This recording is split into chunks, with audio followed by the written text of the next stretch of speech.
সংসার জীবন এমন একটা জীবন সেখানে সবাই সবকিছু শিখে আসে না। আস্তে ধীরে অভিজ্ঞতার মাধ্যমে ভুল শুধরাতে সংসার জীবনে একটা সময় দেখা যায় সবাই সবকিছুই শিখে যায়। আর শেখার পরেই দেখা যায় যে জীবনটাও শেষ। তো হ্যালো এভরিওয়ান, আসসালামু আলাইকুম। কেমন আছেন সবাই?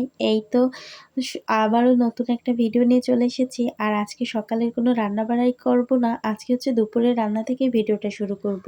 সকালের খাওয়া-দাওয়া শেষ করেই হচ্ছে ১ম এ হাঁসের মাংসটা তো সকালে রান্নার সময় ভিজিয়ে দিয়েছিলাম। এরপরে তো একটু বাঁধাকপি কুচি করে নিয়েছি।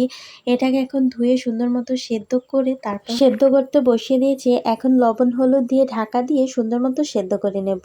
আর এই তো বাঁধাকপিটা দেখুন একদম কমে অল্প হয়ে গেছে। খেতে এত বেশি মজা হয়েছে কারণ বাঁধাকপি হচ্ছে প্রচুর মিষ্টি। এখন সিজনাল সবজিগুলো এত বেশি মিষ্টি হয়, খেতে মাশাআল্লাহ ভীষণ মজা লাগে। তারপর এই তো পেঁয়াজ, রসুন আর কাঁচামরিচ দিয়েছি, সাথে একটু জিরা দিয়ে এখন এটাকে বাগার করে নেব। আর বাগার দিয়ে কিছুক্ষণ একটু লাল লাল করে ভাজি করব। ভাজি করার পর তারপর নামিয়ে ফেলবো। তো যাই হোক, আমার বাঁধাকপি ভাজি করা শেষ। আর এখন হচ্ছে হাঁসের মাংসটা বসিয়ে দেব। আমি হচ্ছে ইদানিং পাটায় বেটেই মশলাটা রেডি করি। এজন্য রান্না করতে বেশ একটু সময় লাগে। পেঁয়াজটা কুচি করে নিয়েছি আর লাল লাল করে ভেজে অল্প করে পানি দিয়েছি। এরপর জিরা, রসুন, আদা সব কিছুই দিয়েছি। আর শুকনা মরিচটা এখনও বাটাই রয়েছে, মানে বাটা হচ্ছিল। তারপরে এই তো এই যে শুকনা মরিচটাও দিয়ে দিলাম। আর বাটা মশলা দিলে কিন্তু তরকারির কালারটা মাশাআল্লাহ ভীষণ সুন্দর আসে। মশলাটা সুন্দর মতো কষিয়ে নিয়েছি। মশলা থেকে যখন তেল ছেড়ে দিবে তখনই হচ্ছে মাংসগুলো দিয়ে দেব। এখন মাংসটা সুন্দর মতো কষিয়ে একদম ভাজা ভাজা করে নেব। মাংসের গায়ের পানি দিয়ে হচ্ছে ১ম এ কষিয়ে নেব, এরপর হচ্ছে আলাদা পানি দিয়ে কষিয়ে নেব। মাংস রান্নাটা আমি বেশ ভালোই পারি। অন্যান্য রান্না যেমন তেমন হোক না কেন। আসলে সবকিছু হচ্ছে অভিজ্ঞতার সাথে। সংসার জীবন তো মাত্রই শুরু করেছি। আমার বিয়ে হয়েছে অনেক বছর, কিন্তু আলাদা সংসার জীবন এই তো প্রায় ১ বছর। তো অত এক্সপার্ট না, তবে সবকিছুই চেষ্টা করি। যেটা ভালো লাগে সেটাই ধরে রাখি। তো যাই হোক, এই তো কষানোর জন্য অল্প করে পানি দিয়ে দিলাম। এখন ঢাকা দিয়ে অনেকটা সময় ধরে তো জাল করব। এদিকে আমি চালের আটার রুটি করব। এজন্য আজকে হচ্ছে পাকামি করে নিজেই আটা মারবো। তাও ১ম এ একটু ট্রাই করে নিলাম। এখন হচ্ছে এই তো গুঁড়িগুলো দিয়ে দিলাম। কারণ পানিটা রেডি হয়ে গেছে। আর এই চালের আটার গুঁড়ি মারার জন্য অনেক পানি গরম করতে হয়। মানে পানি ফুটতে অর্ধেক হয়ে যাবে।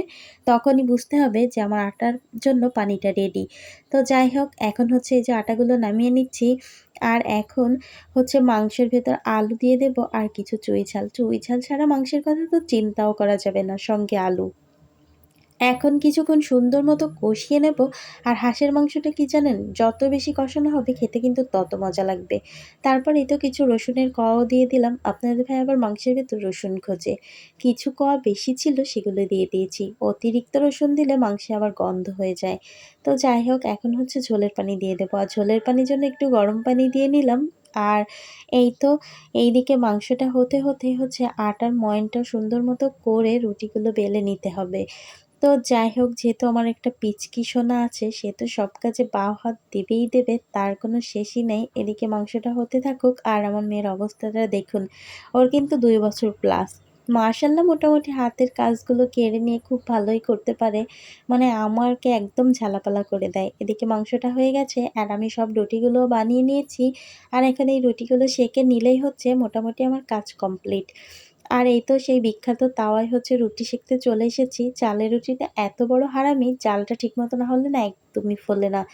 তো যাই হোক, অনেক কষ্টে সৃষ্টে রুটিগুলো বানিয়ে নিলাম। আজকের ভিডিওটা এই পর্যন্ত।